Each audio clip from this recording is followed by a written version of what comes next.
Hey guys, it's Glass Downfall here, and this is going to be a little bit different than my last one. I was going to make this like a beer chat, chat with a beer, but unfortunately I don't have any in my fridge, so we're going to roll with it here.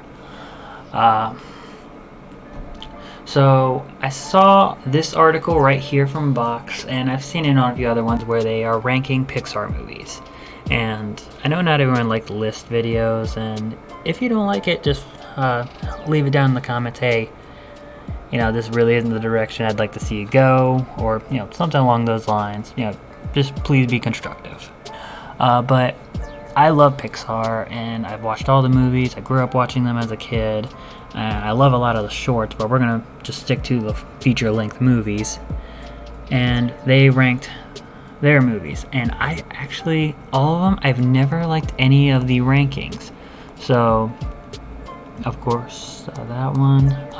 But you can see like how some of the rankings are, and this is, oddly enough, this is actually not how I would rank a lot of them. There's probably some similarities, but it's not exactly how I would personally do it. I mean, if you want, I'll leave a link down in the description below of the Vox article.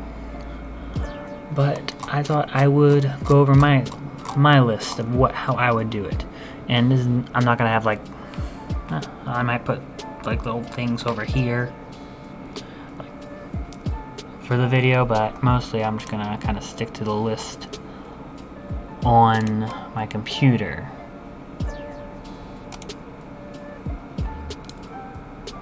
Alright. So for the first one, an obvious one is Cars 2. So, I mean, that's a given. I can't really think of anybody who would tell you that Cars 2 is a good Pixar movie. And out of all the movies, this is the only one that I would say I genuinely do not like. Out of all Pixar movies, this is the one I genuinely don't like. They went in a weird direction away from the first one, and the whole movie was just kind of an odd concept to have for a kids movie, And so I really think they could have done a lot better with that. And I'll get to that actually in a bit, my opinion of what they should have done. Alright, so next one, Toy Story 4, and I'm going to get a lot of hate for a lot of the Toy Story movies. I have a feeling, and I want to say in advance, sorry Mom.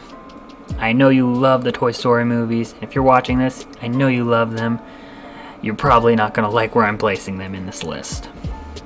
But I just saw Toy Story 4 literally today. I literally just watched it today, so I could actually have a good place to put it on this list. And while it wasn't a bad movie, I will say it was not a needed movie. The whole movie just felt unnecessary. Like, Pixar could have just done away with this whole concept for Toy Story 4. So that is the main reason it's this low, is it is unnecessary, even though it wasn't necessarily bad. Like I said, the only bad movie on this list, I think, is Cars 2. So number 20 is Monsters University. Once again, wasn't a bad movie, but like Toy Story 4, the whole movie was unnecessary, and it also broke some of the things said in the first movie. So, like, for example, Mike in the first movie says, I think Sully had been jealous of him since like the second grade or something like that. In Monsters University, it says, oh no, we didn't meet till college. So it kind of clashes with Monsters University in general, and I just don't think they really needed to have the movie, unless maybe it had been Sully and Mike going together. And you're going to notice a trend here with what I think of sequel Pixar movies, I bet. But number 19 is The Incredibles 2. Okay. So, I know a lot of people love The Incredibles, and I do love The Incredibles. I think they're good movies. I think number 2 is a good movie as well. I had a hard time putting it somewhere on this list. That's the thing. While the first one is a very memorable movie, I would say, while 2 was good, it just felt kind of there. Did it help with a lot of things, like understanding Jack and kind of seeing what happened directly after the first one? Yeah. And I think picking up right where the first one left off was a good way to go. It's just the movie isn't as memorable as I would have liked it to be. And remember, this is all opinion. Alright, this is all pure opinion. Your opinion may differ from mine. Number 18 is Toy Story 2. So, once again, I love the Toy Story franchise. I think they're all good movies. And Toy Story 2 is one that I loved as a kid. As an adult, I still do enjoy Toy Story 2. And I don't think it's a bad movie. It's just, I would say, out of the first 3 movies, the least of these, and it still had a good story, and they had, everything was really good, but its story does not stand out as well as 1 and 3. And that is the reason it's as low as it is. Alright? So number 17 is A Bug's Life. So, once again, this is another movie I loved as a kid, and it has a lot of nostalgia for me. But as a movie itself, I believe that you can see that it was Pixar's second movie. Well, second big film. My guess is they probably had a lot of smaller things leading up to it. But it was their second movie as a studio. And it shows. The movie hasn't aged well, and the story just overall isn't as good as the other movies. They've really developed in how they tell a story now. And while this was a very interesting way to go, I think it was around the same time DreamWorks released their movie Ants, and they took it in a completely different direction. I do think Pixar did really good with the movie, considering the time, considering it was only their second movie, but it doesn't mean it deserves a higher spot than where it is. Alright, number 16 is Finding Dory. And this was a movie a lot of people waited for years after it came out. And, there were memes when they released the date, and it was like 12 years after. I did my waiting! 12 years of it!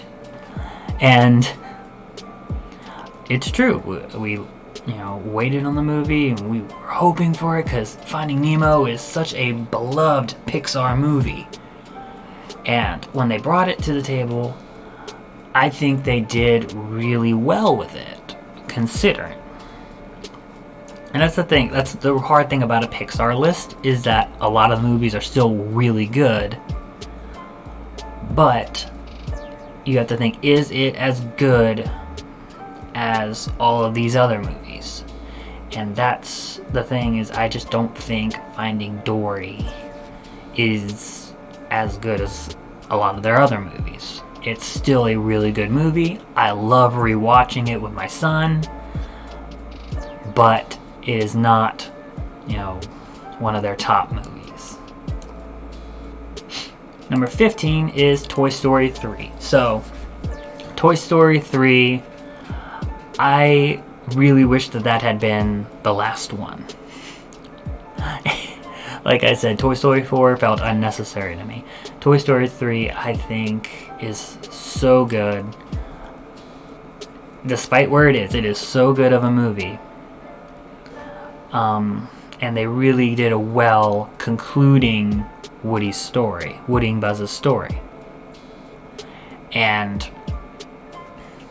while it doesn't have that same place as the first one, I really think that this would have been a much better conclusion. I mean, from here on out, you're not going to see a lot of me talking crap about a lot of the movies, just because from here on out, you're getting into the ones that are really hard to sort out, which is better. But I don't know how to put it, it's just not. Well, it's obviously I don't think it's as good as Toy Story 1. But I also just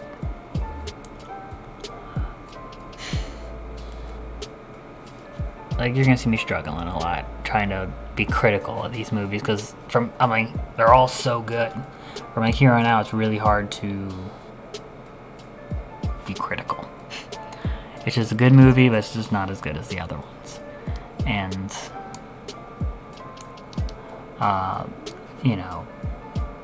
passing the toys on was a good way to end the series, and they really should have ended it there and not even worried about Toy Story 4.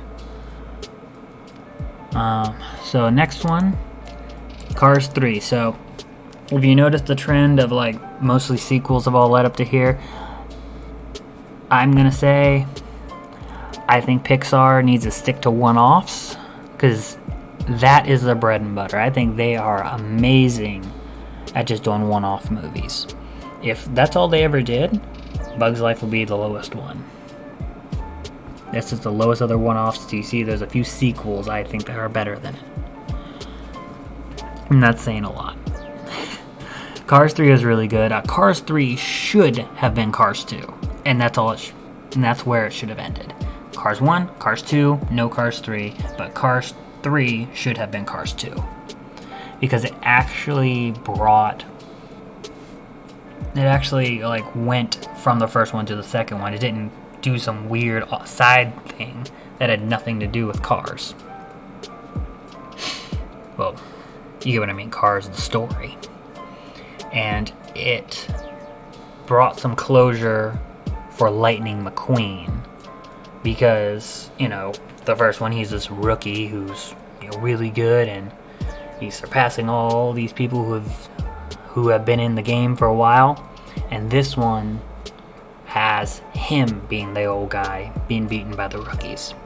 And I think they did really good with that. And that should have been it. 1 and 2, but 2 is actually 3. Alright, next one is The Incredibles. The OG Incredibles. So, I love The Incredibles. This was a great movie. And when it comes to superhero movies, I honestly think it's one of the better superhero movies in general. And, is it worthy of a top spot for Pixar, though? Worthy of top 10? I don't think so. But if I were to put The Incredibles next to Marvel movies, or DC movies, or even Marvel movies, because Marvel movies I think are better than DC movies, and I think most people can agree with that, unless you're talking Batman. I think The Incredibles would still be high on the charts for overall superhero movies. Oddly enough, it's weird that Disney, straight up Disney, Pixar, and Disney can make really good superhero movies without Marvel. You see it in The Incredibles, and then you also see it when Disney Animation Studios did Big Hero 6, but that can be for another video if y'all want to hear me talk about Big Hero 6, because I love that movie. But this shows that Pixar can make really good superhero movies that a lot of the times can be better than a lot of these big studios doing live action movies. Alright, next one is Toy Story, the OG Toy Story. And this is where I'm going to get a lot of people not liking what I got to say, because it's so low. That's what I mean by that. People aren't going to like how low Toy Story is. Like, how dare you not put Toy Story at least number 3, you know? But just like with The Bug's Life, this was early Pixar. And they were still kind of getting their feet wet. I think mostly the reason it is higher than all the other Toy Stories, I think, is just because it has a story that kind of just, it sits with you better. It has a lot of that nostalgic feel that, you know, you get from first time you're watching the movie as a kid. You know, the relationship between Woody and Buzz, and Woody not being the favorite toy anymore. You know, those things, I think, are things people can really, I guess, enjoy more. You know, this has a classic story in it. It became an instant classic when it came out. And it's a movie I love dearly, and I grew up watching it. And like you could have guessed when I talked about Toy Story 4, my mom is a huge fan of Toy Story. She buys all the stuff for my kids, buys stuff for my nieces. Like, she loves it. And I love it too, and it has a very near and dear place to my heart, because it is a movie I loved from my childhood. But as a movie, I don't, like, as a Pixar movie, I don't rank it nearly as high as I do other movies in the Pixar lineup. Alright, next one is Monsters, Inc. So this is another thing of earlier animation from Pixar, because if you watch it, the movie, I mean, I don't think 3D animation, CGI, whatever you want to call it, I don't think it ages well. And you can definitely see it if you watch something like Monsters, Inc., which I think was still very advanced for its time. But I'm not talking about the animation, I'm talking about the story itself. And it, once again, has a very heartwarming story that really, like, sits with people, and they have a good balance with the comedy, and, you know, they have a really good cast in it. They did really well with this movie. But is it in that place where you can say it is in the top spots for Pixar movies? I don't think so. I think, you know, you've seen some those first few movies with Pixar, they were really developing who they were as a studio, and I think they still made very good stories. But I don't think a lot of those early ones really can be in those top spots, in my opinion. Alright, so next one, number 10, is Cars, the original Cars movie. And I think the reason this one is where it is, and that it's above Toy Story and Monsters, Inc., is I just think they did a really good with a story of, like, somebody growing up, essentially, and learning that selfishness isn't a good thing, that they should not be selfish, and they should not be, well, they shouldn't be jerks to everyone. It's someone who got a nice dose of reality and learned a good lesson. And I think Cars actually teaches a lesson of, you know, being friends with people you would usually not be friends with. You see that with Lightning and Mater, especially as their relationship develops as friends. And you see a little bit of redemption for Doc Hudson, who was this grumpy old man, and then you find out what had happened to him, that racing pretty much gave up on him, and that's why he hates, you know, race cars so much. And it kind of redeemed him to see that even if bad things happen to you in the past, it doesn't mean You just need to throw all of your accomplishments away and being there for a younger person with those same goals that you had in mind. And I think they did really good with that. And if you look, they had a really good cast in that movie as well. I didn't know until like the last 6 months that George Carlin was actually Fillmore, the hippie van. And that made me happy. Alright, so next one. Oh, before the next one though, I got a little fan theory. A lot of people say that Sarge and Fillmore are friends. I think Sarge is Fillmore's dad. So tell me if you agree with that down in the comments, because I think they seem a lot more like father and son, you know, the military dad and the hippie son.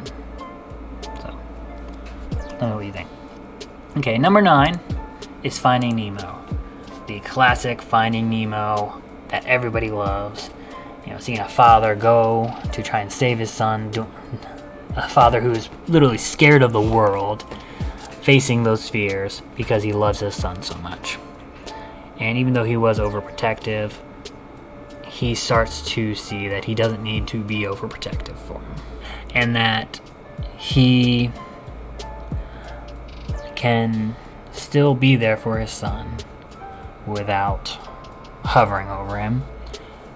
And that he doesn't need to be scared of everything. And obviously he has to face all those fears in order to get to him in the first place. It just has that story that you watch and you just feel really good at the end of the movie. That's the only way I can describe it. You just feel really good at the end of the movie. Alright, number 8 is The Good Dinosaur. So, this is a very controversial one. I don't think a lot of people necessarily liked the movie. And the thing is that I did.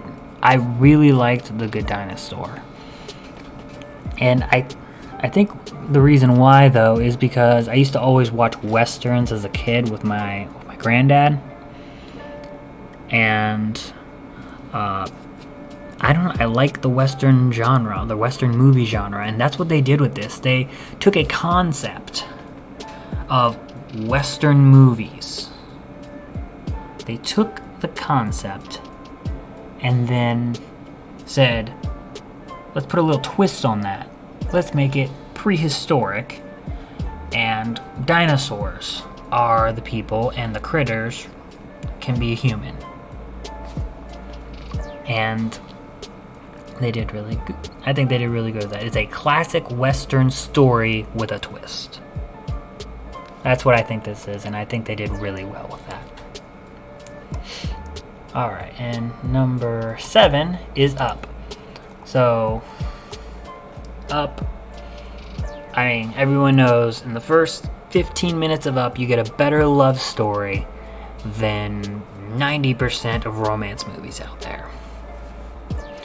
And you also get one of the worst tragedies, more than 90% of movies that have tragedies in them. And right from the beginning, it just locks you in.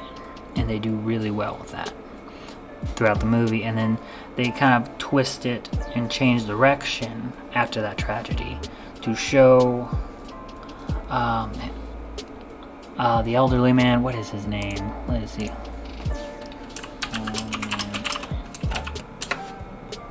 What was his name? There it is.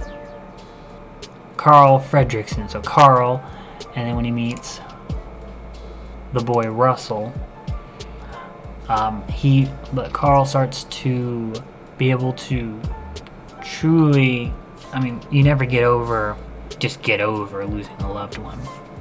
But he begins to move on with his life and find new purpose.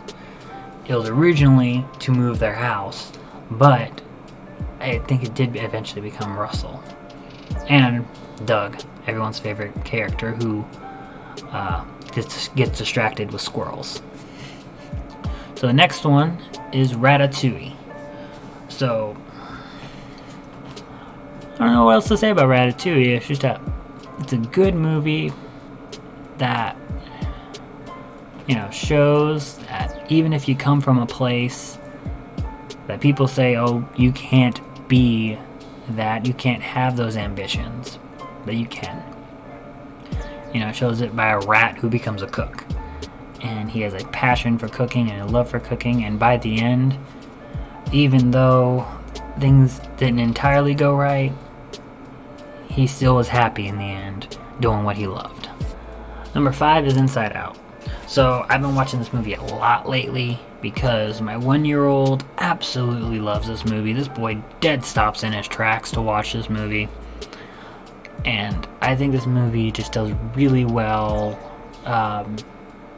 showing a few things, mental illness and also transitioning in life. Because a lot of times I think when we transition, it does cause an effect up here. And obviously that was the main thing, was her moving, was Riley moving, and essentially having to grow up and learn to love her new home.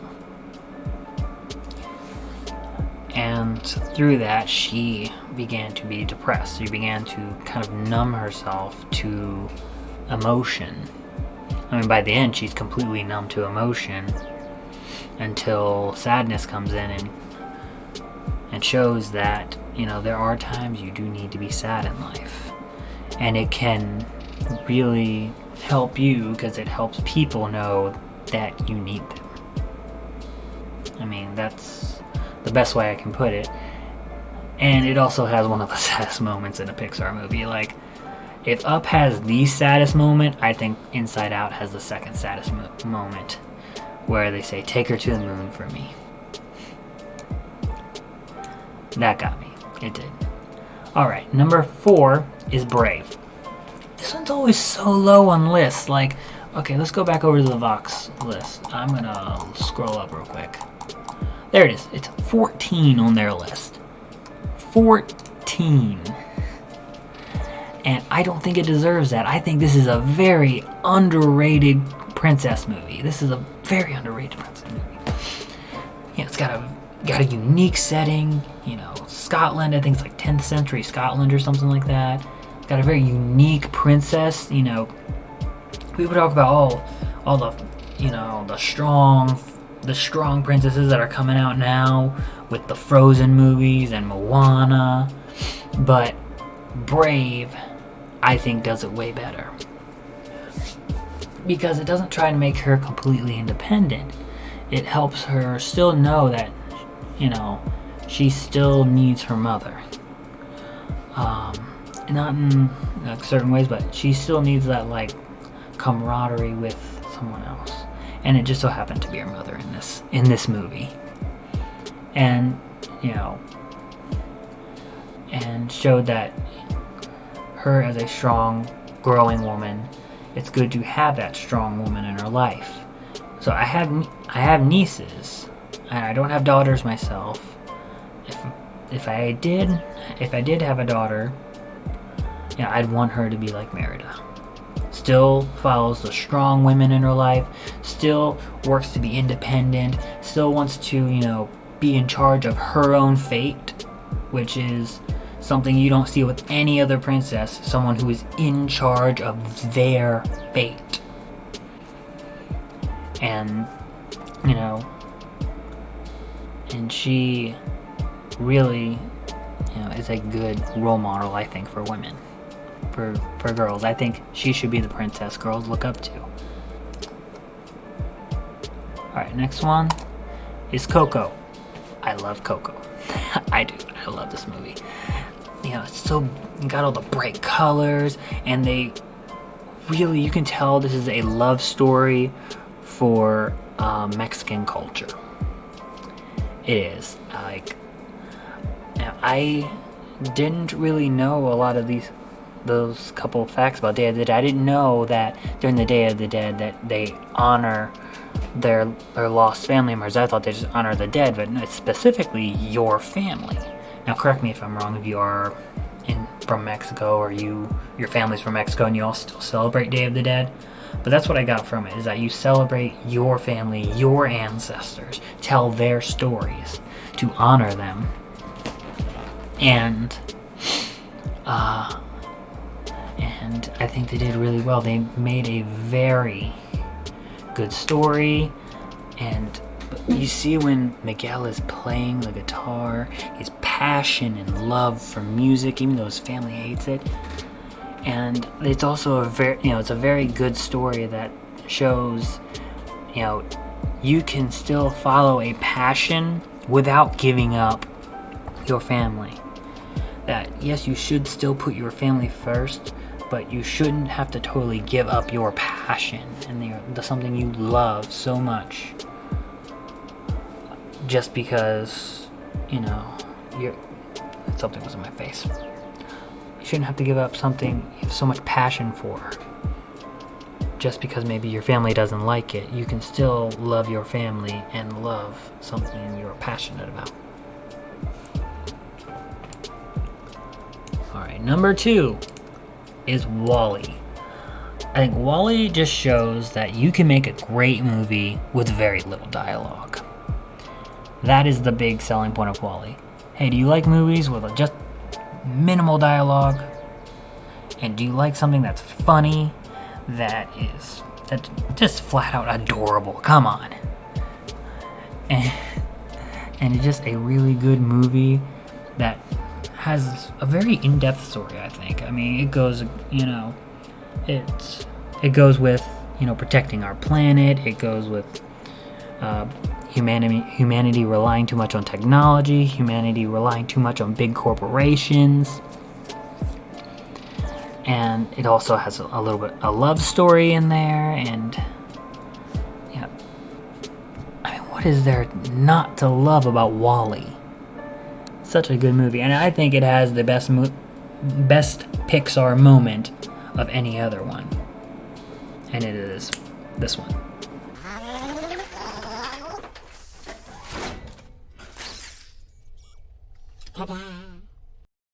Alright, and lastly, this is the last one, and I know a lot of you have already deduced which one this is, and you may not agree with me, but this is my video, not yours.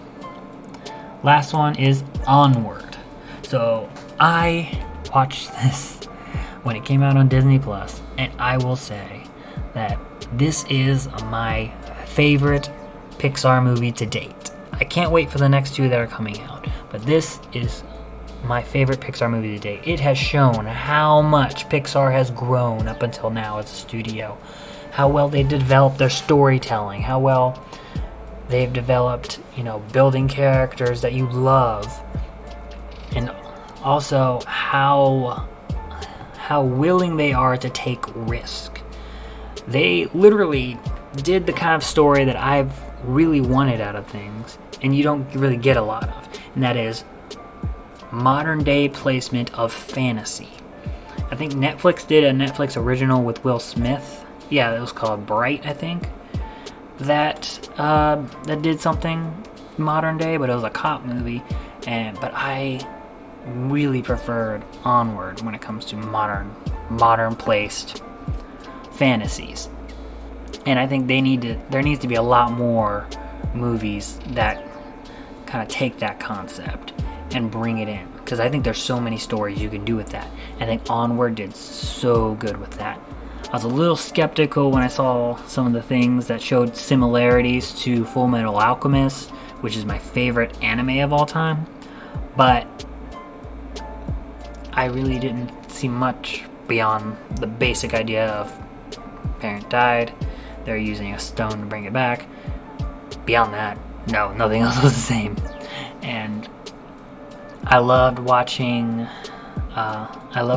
Barley and Ian really grow closer as brothers throughout the movie, because you could tell they were still fairly close as brothers, but as they gotten older, you could see their interests kind of split. And I mean, they got the coolest mom. I mean, come on, she's a mighty warrior. And I just think that this movie is Pixar's pinnacle. And I hope that they keep growing from there. I hope that it doesn't just go downhill and they just stop making like really good movies and stop taking risks. The next two movies do look like they're still going in that trend where they're taking risks and they're going with new concepts, and I can't wait to see what they do next. But as of right now, I have to say Onward is my favorite Pixar movie. So, if you like this video, please give it a like. If not, well, I guess you can give it a dislike, but leave a comment down below if you want to see more videos like this, or if you think I should just stay away from list videos. But if you love to see a lot more talk videos where maybe when I do actually have drinks in the house, I can do a drink and a talk, leave that down in the comment below. You know, I can do a quick 1-minute review of a drink because I kind of rambled last time, but then I can talk about some other subject. So if you'd like to see that, put it down below, give me a like, and hit subscribe if you haven't already done that. And until next time, guys, I'll see you later. Number 18 is but as of right now, I have to say Onward is Pixar's favorite. But as of right now, that was bad.